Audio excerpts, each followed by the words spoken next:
అదే అమ్మా నాన్న చచ్చిపోయాడు. నాన్న చచ్చిపోయాడు. ఏటే బాబు అని చక్కగా ఉంది వాడు, రాయిలా తిరిగిన మనిషి అలాగ అయిపోయాడు. అయ్యో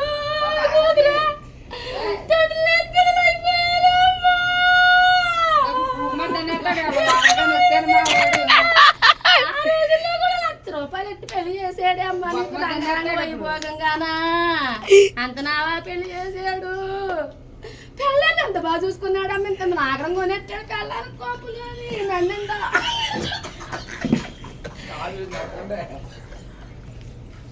మరీ పెట్టట్లేదా అని చక్క తిరిగి కూడా చచ్చిపోయాడు. కాదు అది పొందిరే కానమ్మా బుట్ట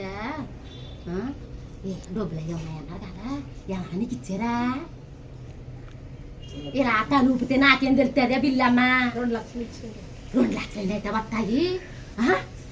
అయ్యో కూతురా, 1 లక్ష సంపాదించి 2 లక్షలు పడిచేసాడంటే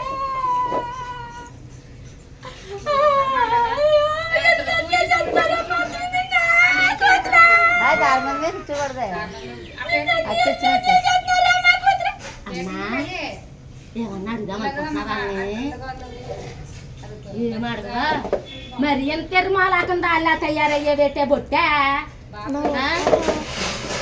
ఏమంటే అనుకోని నువ్వు మాత్రం 2 లక్షలు కాదు ఇంకో 2 లక్షలు అన్నాయి. నాకు తెలియదాకా ఊరుకోకు. నేను చెప్పానని చెప్పక అమ్మాల దగ్గర, లేకపోతే మీ వదిన, మీ అన్నయ్య, మీ అమ్మ, మీ తమ్ముడాలు నేను బాగా చెప్పానని చెప్తామ్మా.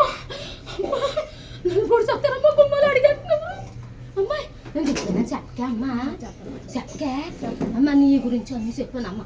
ఏమ్మా అమ్మా బిడ్డ కాదమ్మా, ఎంతన్నా నీ బాబు వస్తామ్మా, నీ పిల్లలు తింటారని చెప్పాను. నేను చెప్పాను నాకు చెప్పకే బొట్టాను. అమ్మాయి బయటికి అని చెప్పావా? చెప్పను చెప్పకే అమ్మా. మరి నా చేతిలో చెయ్యమ్మా. చచ్చిపోని బాధలో అలాగ వచ్చేసింది. ఏదో చెప్పాలనిపించింది. ఏమనుకోకమ్మా, ఎవరికి చెప్పుకుంటానా? మరి ఏమన్నా రూపాయి చెప్పలేకో ఉన్నప్పుడే అన్నీ, లేనప్పుడు అమ్మని ఎవరు లాక్కో. ఓకే.